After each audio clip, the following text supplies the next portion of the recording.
Hey people, welcome back to my channel. So I know you heard about the 7.2 powerful earthquake that struck Haiti this morning about 8:30 a.m. Asian time, and it was after 7 Jamaican time, about 7:45 a.m. based on what people are saying.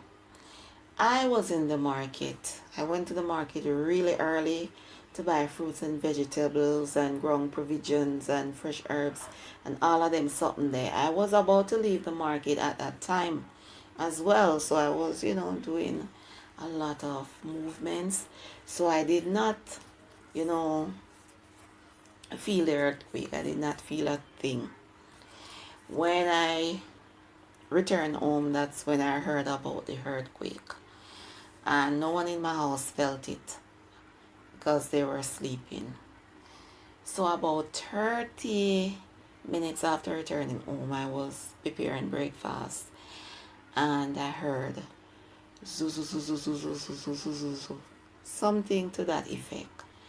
And I stopped. I was peeling green bananas, to be specific. And I stopped and I looked at the plate tray because it was really rattling, really shaking. And I said, is this another earthquake? But as soon as it started, it stopped. It just lasted for a few seconds, maybe 4 seconds or so forth.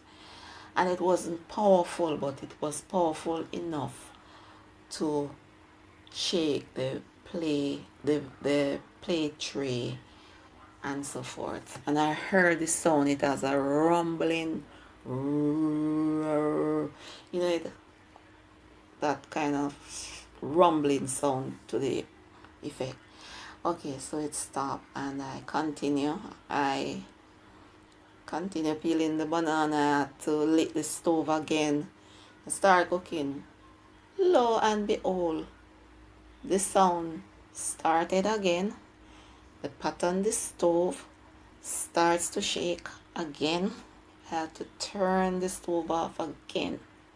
And it stopped, and it continued doing that for about maybe 4 or 5 times or probably 6 times, and then it stopped eventually. But I noticed that each time it started and stopped, when it is coming again, it is not as powerful as before, so it eventually stopped.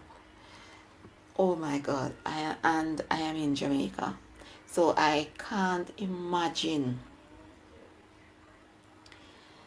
what the people in Haiti went through this morning with that powerful earthquake. They said it is more powerful than the one that struck Haiti about 11 years ago, that killed about 250,000 people and displaced 1.5 million people.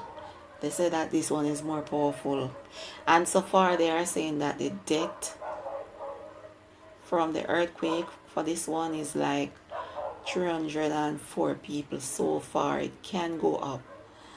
So I'm gonna play a news clip, and the news clip is saying 200 and odd people, but it was updated after the news clip.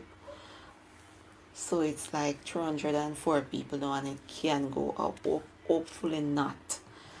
So if I have the power, I would have moved 80 from that position, because 80 sits right in the path of everything. Everything that is, every natural disaster is gonna, it is gonna get effect because of its location. Because they're saying that a hurricane supposed to go to Haiti by Tuesday coming. So you can imagine earthquake on Saturday and then hurricane on Tuesday. That is too much. Too much. Too much for a small island. So I'm asking God just to have mercy and just to shift the hurricane because I know He is able. So I'm just praying for the people in Haiti. Condolences to the family members who lost their loved ones. The death toll from this morning's earthquake in Haiti has risen to 227. It's also reported that about 1,500 people are injured. Haiti's Prime Minister Ariel Henry has declared a one-month state of emergency to respond to the disaster. He has reportedly mobilized all the resources of the administration to go to the aid of victims. The 7.2 quake was felt throughout the country, and material damage was recorded in the southwestern peninsula of the island. Earlier today, a tsunami warning was issued but later discontinued as the threat had abated. And even as Haiti tries to recover from the effects of today's earthquake, its troubles are far from over. The U.S. National Hurricane Center has forecast that Tropical Storm Grace will reach Haiti by next Monday or Tuesday.